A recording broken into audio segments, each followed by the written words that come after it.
Hallelujah. मार्ग 2 आणि वचन 10. परंतु मनुष्याच्या पुत्राला पृथ्वीवर पापाची क्षमा करण्याचा अधिकार आहे. त्यांना सर्व म्हणून तो पक्षघाती मनुष्याला म्हणाला, उठ, तुझी खाटला घेऊन घरी जा.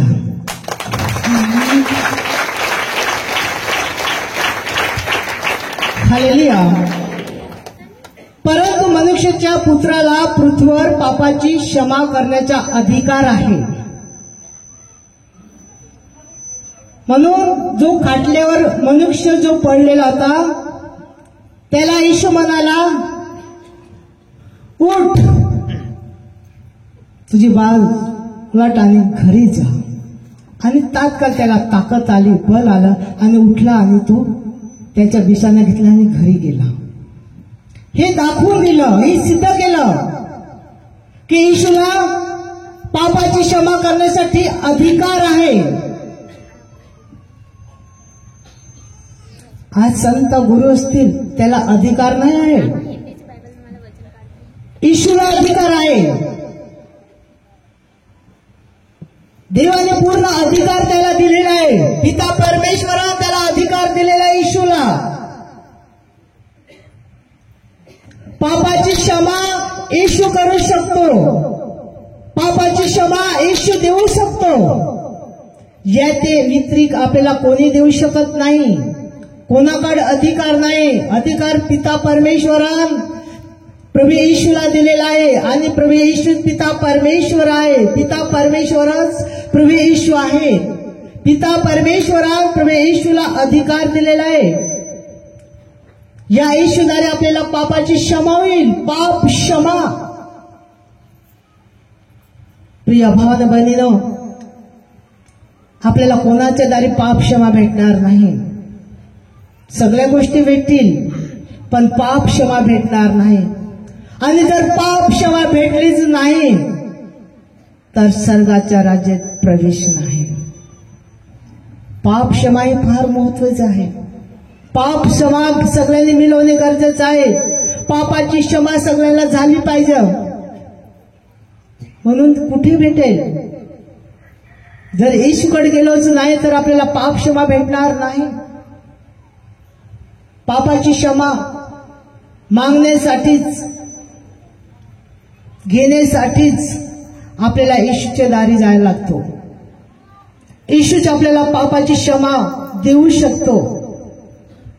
दुसरा कोण नाही देऊ शकत. पापी स्त्रीला येशू बोलला,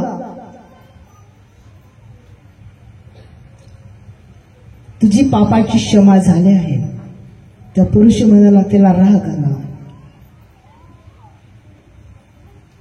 पण प्रिय भाव बहिणीनो, त्याला अधिकार आहे. येशूला अधिकार आहे. आणि येशू कोणालाच पापाची क्षमा नाही करत असं झालेलं नाही आहे. तू कितीही पाप कर, तुझ्या हातून पाप झालेलं आहे, चोरी झालेलं, मारामारी झालेला आहे, पण तू येशूच्या चरणाशी गेलेला आहे, येशूकडे गेलेला आहेस, तू पाप कबूल केलेला आहेस, क्षमा मागलायस, तर येशू आपल्याला क्षमा करणार म्हणजेच करणारच. येशू आपल्याला पापाची क्षमा करणारच. आणि येशूला अधिकार आहे पापाची क्षमा करण्याचा. जापर्यंत या भावना बहिणीनो मला येशूविषयी माहित नव्हतं, त्यापर्यंत मी लोकांना सांगायचा येशू मेलेला आहे, येशू जिवंत नाही आहे. तुम्ही त्याला हाक मारत आहेत आणि तुम्ही सांगतात की येशू पापाची क्षमा करतो. येशू इथे दिसते का? येशू इथे आहे का तुम्हाला पापाची क्षमा करेल? अरे ते गुरु बसलेले आहेत, हजारो माणसं आहेत, ते तुला माफ करतील, ते तुला मदत करतील. तुम्ही तिकडे येशूकडे जाऊ नका, तुम्ही तिकडे जा. माझ्या मनात होतं तुम्ही तिकडे जा, तुम्हाला घरकुला मिळून देईल, तुम्हाला सरकारी स्कीमी मिळून देईल, तुला साथ देईल. माझी कल्पना होती, हे माझ्या मनात विचार होतं. मी लोकांना झगडायचा, शिवीगाली द्यायचा, कितीतरी लोकांना मी प्रार्थना बंद केलेले जाण्यासाठी, कितीतरी लोकांना मला माहित नव्हती, मला समजत नव्हतं, मला माहित नव्हती. पण प्रिय भावाने बहिणीनो, मला कसं समजलं, कशी माहित पडली. माझ्या चेहऱ्यावर जे दाग होतं, मी नेहमी सांगायचं, हे दाग होतं त्याच्यासाठी गुरु, दवाखाने, भगत डॉक्टर केलं होतं, पण दाग गेला नाही. 1997 हे सालाची गोष्ट. दाग होता माझे. दुकान, रिक्षा, गाड्या, तापपर्यंत कोणाकडे रिक्षा नव्हती, आमच्या गावात नव्हती. जीप घेतली 2007 मध्ये, फक्त जीप ही माझीच होती. दुकान, भरपूर धंदा चालायचा, पैसे यायचा. प्रिय भावानं बहिणीनं, पैसा यायचा म्हणून मी लोकांना सांगायची, लोकांना मी झगडायचा की तुम्हाला समजत नाही, तुम्हाला कळत नाही आहे, येशू जिवंत नाही आहे, येशू मेलेला आहे. लोकांवर विश्वास नाही ठेवला मी. माझ्याकडे पैसे होते, दुकानात यायचा, धंदा व्हायचा, मी भक्ताकडे जायचा, डॉक्टर जायचा, गोळ्या खाल्ल्या, दवा औषध केलं, दाग काय निघून गेला नाही. वर्ष घालवलं, वर्ष निघून गेलं. प्रिय भाव बहिणीनं, नंबरपाड्याला जेव्हा प्रार्थना चालू होती, गडकवाच्या तिथे लोक जायचे, त्याला पण एक फार झगडायचा. पण एक दिवस माझं मन बदलून गेलं. लोक सांगायचे तुझे दाग आहे, पण एकदा जाऊन तर बघ, एकदा जाऊन बघ. मी विचारच आताच यायला जाईन, पुढच्या हप्त्याला काय, हा आताच यायला जाईन, थांबतच जातो.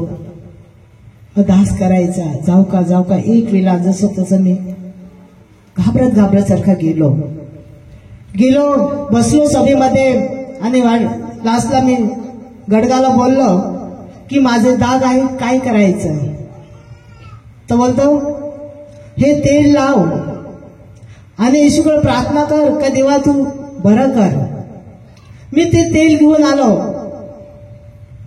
आणि मी तेल लावत गेलो आणि डोळे बंद करून हात जोडून येशूकडे प्रार्थना करू लागला की येशू बाप्पा, मी तुझ्यावर विश्वास ठेवला आहे, हे माझा दाग आहे, तू काढून टाक. मी रोजचे प्रार्थना करत राहिला, ते लावून प्रार्थना करू लागला, आणि 8 दिवसात माझ्या हा डोळ्याचा दाग गायब झाला. आमीन. हालेलुया. माझा दाग गायब झाला. माझं मन बदलून गेलं. येशू नाही आहे, इथे दिसत नाही, पण खरोखर प्रभू आत्म्याने आपल्या बरोबर आहे. आमीन.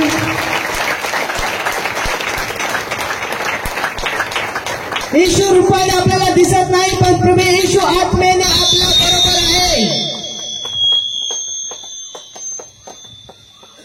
आपल्याला तो बोलवत आहे, आपल्याला तो बोलवत आहे. हालेलुया. आपल्याला लिंगत घेत आहेत. प्रभू येशू आपल्याला लिंगत घेत आहे. प्रभू येशू आपल्याला जवळ करत आहे. येशूकडे गेला नसतो, येशूने माझे अपराध, माझं पाप क्षमा केला नसतं तर माझा दाग गेला नसता. पण येशूने मला क्षमा केली, माफ केली, म्हणून माझा दाग येशूने काढून टाकलेला आहे. येशूने मला पाप क्षमा केलेला आहे, दाग काढलेला आहे. प्रिय भाव बहिणीनो, येशूला अधिकार आहे पापांचा घेण्याचा. बरेचसे संत गुरु माझ्याकडे कोणते काय जादू टोणावाले कोणते काय सर्व सोडून दिले. प्रिय भाव बहिणीनो, जेव्हा येशूकडे गेला तेव्हा समजलं, तेव्हा कळलं की येशू रूपाने नाही पण आत्म्याने माझ्या बरोबर आहे आणि माझी प्रार्थना ऐकत आहे. आमीन. प्रिय भाऊ बहिणींनो, माझी प्रार्थना ऐकली, प्रार्थना तुमची ऐकणार आहे. हालेलुया. येशूकडे या, येशूकडे जा, कारण येशूकडे गेलंच नाही तर आपल्याला पाप क्षमा भेटणार नाही. येशू आपल्याला पापाची क्षमा देऊ शकतो. येशू आपल्याला पापाची क्षमा करू शकतो. त्याला अधिकार आहे दिलेला. म्हणून पक्षघाती मनुष्याला बोलला, तू बरं हो, आणि लगेच तात्काळ झाला. माफ केली हो, त्याला क्षमा झाली, त्याला अधिकार आहे. पुरुषी लोक त्याला दुखलं आणि गोंधळ करू लागलं, चिडू लागले, गजा करू लागलं. पण प्रिय भाव बहिणीनो, देवाने पिता परमेश्वराने त्याला अधिकार दिलेला आहे. म्हणून मार्क 11 अध्यायाने वचन 25 वाचायचं आहे. मार्क अध्याय 11 ने वचन 25 काढायचं आहे.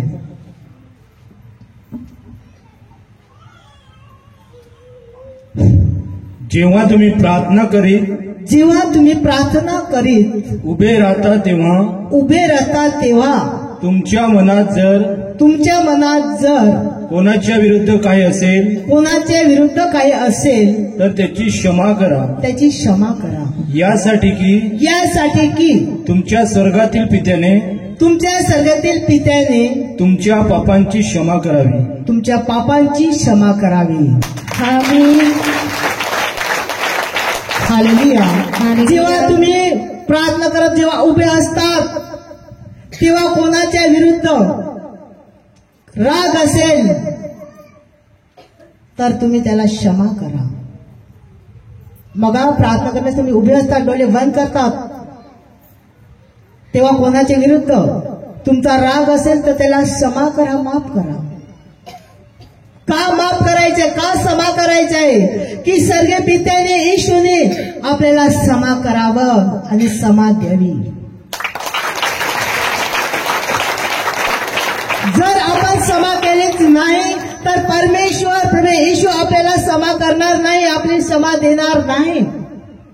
जर आपण माफ केलं, क्षमा केली तर परमेश्वर आपल्याला क्षमा करेल, नाही तर नाही करणार. प्रिय भाव बहिणीनो, जर तुम्ही प्रार्थना करण्यास उभे असाल आणि मनुष्य डोळे बंद करतो आणि खरोखर एखाद व्यक्ती पूर्ण जाणतो, पण काही व्यक्ती डोळे बंद करतो आणि कुठे लक्ष मन लावत नाही, ध्यान देत नाही.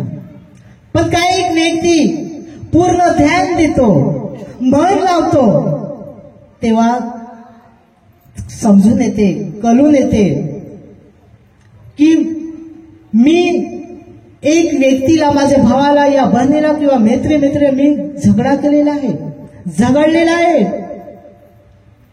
देव सांगतो तुम्ही झगडले असेल किंवा तुम्हाला झगडले असेल तर तुम्ही त्याची क्षमा करायची आहे आणि क्षमा मागायचं आहे. क्षमा करा आणि क्षमा मागा. ह्याच्याने देव पिता आपल्याला क्षमा करतो. जर आपण क्षमा केलीच नाही तर परमेश्वर प्रभू येशू आपल्याला क्षमा करणार नाही.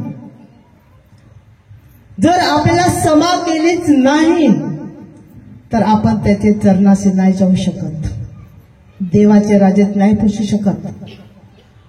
आपल्याला क्षमा आपली हवी, क्षमा आपलं झालं पाहिजे, देवाने केलं पाहिजे. म्हणून देवाच्या चरणाशी आपण जाणे गरजेचं आहे. पाप क्षमा, मनुष्य जेव्हा क्षमा करतो तेव्हा क्षमा होतो. स्वर्गाच्या राज्यात मध्ये प्रवेश जर कोणाचा होतो, तुम्ही प्रार्थनेला जाऊन क्षमा केली, क्षमा मागले, त्याच्यात समाधान होईल, पण स्वर्गाच्या राज्यात प्रवेश होणार नाही. तुम्ही क्षमा केली तर तुम्हाला क्षमा होईल, त्याच्याने स्वर्गाच्या राज्यात प्रवेश होणार नाही. स्वर्गाच्या राज्यात कोणाचा प्रवेश होतो? पाण्यापासून आत्म्यापासून जन्म घेतल्याचे देवाचे राज्य कोणी पाहू शकत नाही. पाण्यापासून आत्म्यापासून जन्म घेतले वाचून देवाचे राज्य कोणीही पाहू शकत नाही. तोच व्यक्ती जर कोणी असू दे घेतलंच नाही तर देवाच्या राज्यात प्रवेश नाही. त्याला घ्यायलाच लागेल. तुम्ही घेतलं नाही, आज समा केली, समा होईल, याच्यात समाधान होईल, उल्हासमन होईल, पण स्वर्गाच्या राज्यात प्रवेश होणार नाही. त्याच्यासाठी तुम्हाला नदीमध्ये बुडवाच लागणार आहे. पण प्रिय भावानं बहिणीनो, लूक 3:3 वाचायचं आहे. सॉरी, लूक 1:77 अध्याय 1 आणि वचन 77 काढायचं आहे.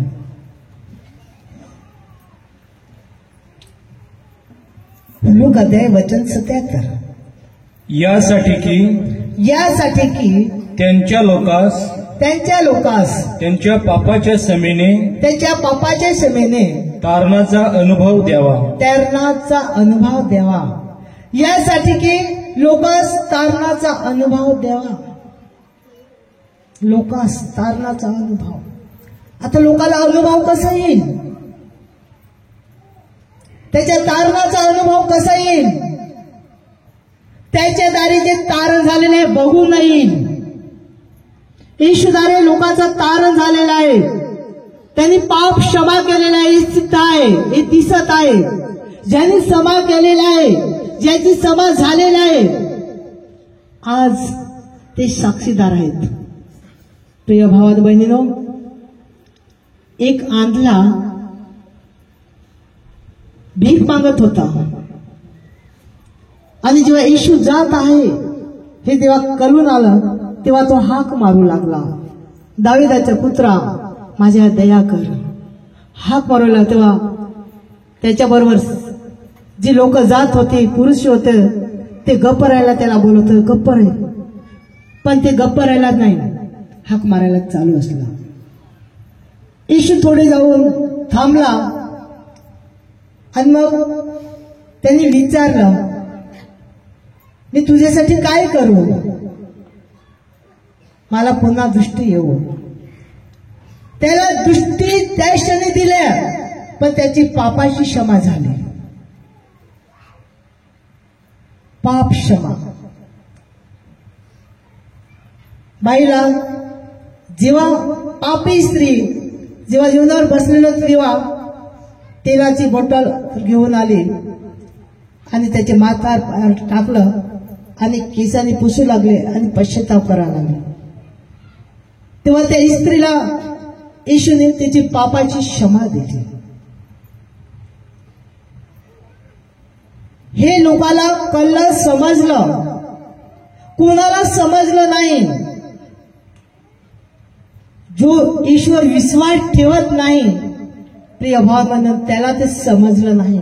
पण ज्याने ईश्वर विश्वास ठेवलेला आहे त्याला ते समजलं, त्याला कळलं का त्यांनी पापाची क्षमा केली. त्यांनी पापाची क्षमा केली की तुझी पापाची क्षमा झाली, याची पुढे तू पाप करू नकोस. येशूला अधिकार आहे पापाची क्षमा करण्याचा. पिता परमेश्वरान अधिकार दिलेला आहे प्रभू येशूला. म्हणून लूक 33 अध्याय 3 आणि वचन 3 काढायचं आहे.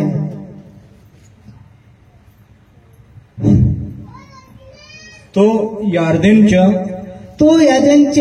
सभोवतालच्या सर्व परिसरात पापांच्या क्षमेसाठी पश्चाताप करून बाप्तिस्मा घ्यावा अशी घोषणा करत होता. घोषणा कोण करत होता? योहान. पापाची क्षमेची की तुम्ही पश्चाताप करा आणि बाप्तिस्मा द्या. पश्चाताप करा, बाप्तिस्मा घ्या, की तुम्हाला पापाची क्षमा हवी. हे योहान शहरा नगरात फिरला, त्याने येशूविषयी सांगितलं, देवाविषयी सांगितलं, तुम्ही पश्चाताप करा, बाप्तिस्मा घ्या. योहान पश्चातापाचा बाप्तिस्मा देत होता. पश्चातापाचा बाप्तिस्मा योहान देत होता. लोक एदेने नदीत जाऊन बाप्तिस्मा कितीतरी लोकांनी घेतला. का घेतला? पापांची क्षमा हवी म्हणून. जर पापाची क्षमा झालीच नाही तर स्वर्गाच्या राज्यात प्रवेश नाही. जर बाप्तिस्मा घेतलाच नाही तर देवाच्या राज्यात प्रवेश नाही. पाप क्षमा, त्याच्याद्वारे पाप क्षमा तो. प्रिय भावने बहिणीनो, आपला जन्म आईपासून झालेला आहे. आई बापाने पाप केलेला आहे, आपल्याला जन्म दिलेला आहे. देवाने दिलं, पण आई बापाने पाप केलं, त्याचा आपला जन्म झालेला आहे. मग हे पाप कुठे धुवले जाते? येशूचा जन्म पवित्र आत्मेने झाला, तरी सुद्धा योहानाच्या हातून त्यांनी बाप्तिस्मा घेतला. आणि जेव्हा पाण्यातून वर आला तेव्हा त्याच्यावर पवित्र आत्मा उतरला आणि स्वर्गातून वाणी आली का माझा प्रिय पुत्र आहे, मी संतुष्ट आहे, मी खुश आहे, आणि याचं तुम्ही ऐका. आपण येशूचं ऐकायचं आहे. येशूने आपल्याला ते सांगितलेलं आहे. पाप क्षमा कशी भेटल आणि पाप क्षमा करण्याचा अधिकार येशूला आहे. प्रिय भावाने बहिणीनो, जर पापाची क्षमा मिळवलीच नाही तर आपलं नाही तारण होऊ शकत. पुढचं इथे होईल, इथे खायला प्यायला भेटणार आहे, सगळ्या गोष्टी भेटतील, पण स्वर्गाच्या राज्यात प्रवेश नाही.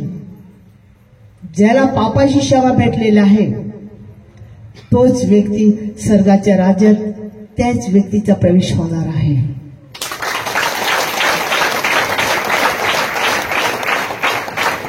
हालेलुया. इफियास पत्र 1 आणि वचन 7 काढायचे आहे.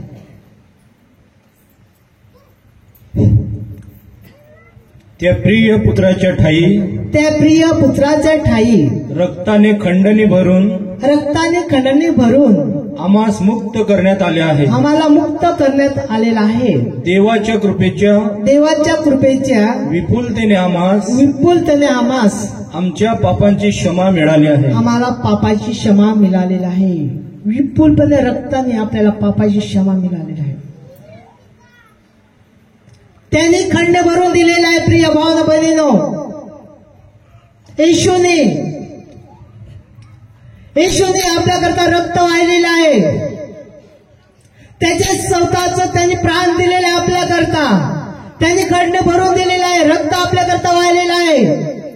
आपल्याला त्यांनी विकत घेतलेला आहे.